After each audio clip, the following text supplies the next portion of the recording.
Quando se fala de mandamental, especificamente, né, toda sentença, nós vimos na classificação, ela está direcionada ao verbo, determinado verbo que vai identificar, entre as outras. Na mandamental, o verbo que a identifica, é ordenar ou mandar. É quando o juiz, no dispositivo da sentença, diz ordeno que alguém faça ou mando que alguém faça determinada coisa. Tá? Muito bem. Esses elementos da mandamental, especificamente aqui, tá? Eu vou identificar agora, identificando o verbo, para mostrar como é que funciona, tá? O verbo, como é que funciona. Vitor, vê se é isto. A mandamental se caracteriza, por exemplo, especificamente, porque o que caracteriza ela é o império, é uma ordem, né? A execução dela é mando militar, por força do Estado, e não há uma nova relação jurídica, uma nova fase para realizar. Ela não se realiza. Por quê? Porque na mandamental a cognição é sumária, então a característica, sumariedade da cognição, império, e não há uma nova fase para poder realizá-la. O juiz expede a ordem e esta ordem deve automaticamente ser cumprida.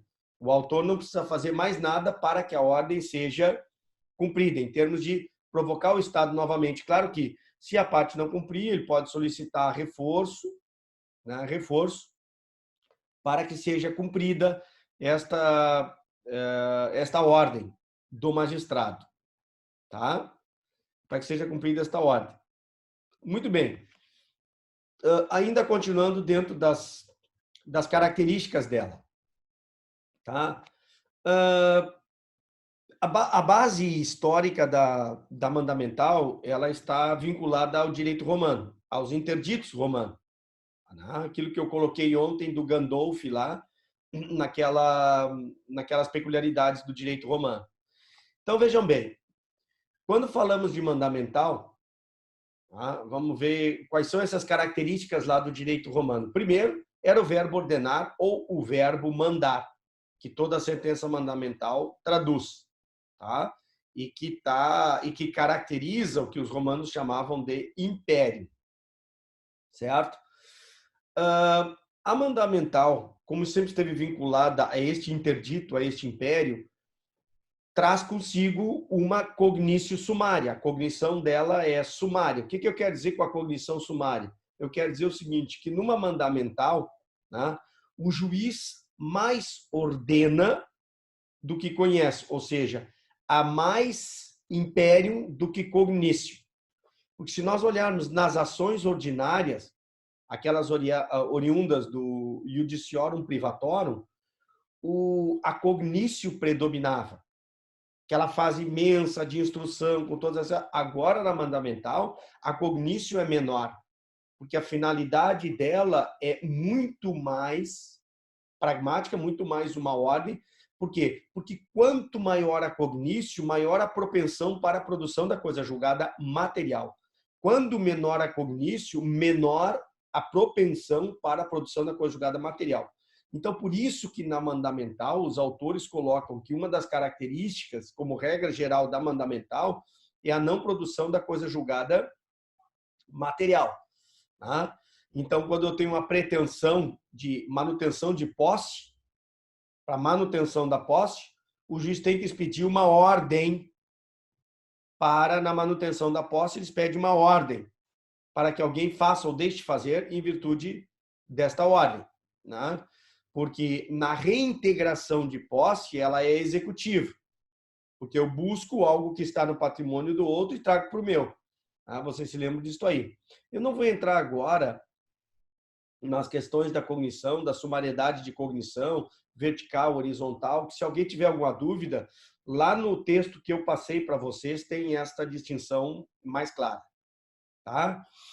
Então, quais seriam as características da mandamental?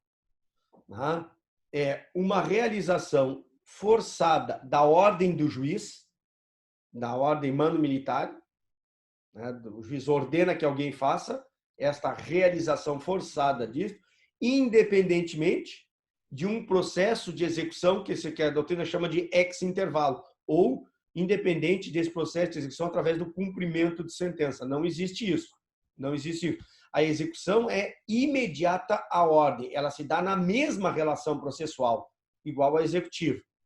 Então, o juiz determina no mandado de segurança hora que a autoridade faça ou deixe de fazer isso, e ela vai ter que fazer. O juiz expede uma ordem, por exemplo, para o oficial do registro de imóveis, para que ele anote lá no registro, o oficial anota no registro. Não precisa, a execução é imediata. O juiz expede a ordem, a pessoa pega a ordem, leva lá e o outro vai ter que cumprir. O polo passivo tem que cumprir. Tá? Por isso, não há necessidade de se buscar esta execução ex-intervalo. Alguma pergunta? Alguém ia fazer uma pergunta? Não? Muito bem. Qual seria a diferença aqui, para finalizar, da mandamental para as demais ações? Por exemplo, na condenatória, o juiz não ordena, ele condena. Quando ele condena, a condenação é um convite. Se não pagar, o autor, credor, terá que propor uma execução através de uma nova fase de cumprimento de sentença. Eu estou trabalhando só as mais complicadas, as mais parecidas. Na executiva, o juiz expede uma determinação também, uma ordem, mas a diferença para que a executiva é que a ordem do juiz é para que o autor recupere algo que é dele, porque está baseado na res, na coisa. Então, entra no patrimônio do polo passivo, retira dele o que é meu. E retira dele o que é meu. Tá? E se a parte não cumpre, aqui é que vem uma diferença fundamental entre executivo e mandamental. Se a parte não cumpre, tá? O juiz requer ordem policial para forçadamente retirar aquela parte ou fazer com que a parte faça. Através da força do Estado. Através da força do Estado na executiva. Porque o autor está recuperando algo que é dele. Na mandamental, o juiz pede uma ordem para que a parte faça ou deixe de fazer. Se a parte não fizer, por exemplo, determinar hoje é muito comum em termos de remédio. Determina o secretário que ou encarregado que disponibilize o remédio ou um leito hospitalar. Se o diretor não o fizer, o juiz não utiliza a força policial como na executiva. A pessoa que descumpre uma ordem mandamental, ela vai responder por crime de desacato. Ela responde por crime de desacato. Ou o juiz pode usar uma astrente, uma multa, dizendo, olha, se tu não disponibilizar o leito hospitalar para o autor, multa de. Ou, além da multa, que são as sanções lá do artigo 77, porque se nós olharmos lá no 77, vou ler para vocês aqui o 77 do CPC, né, diz o seguinte,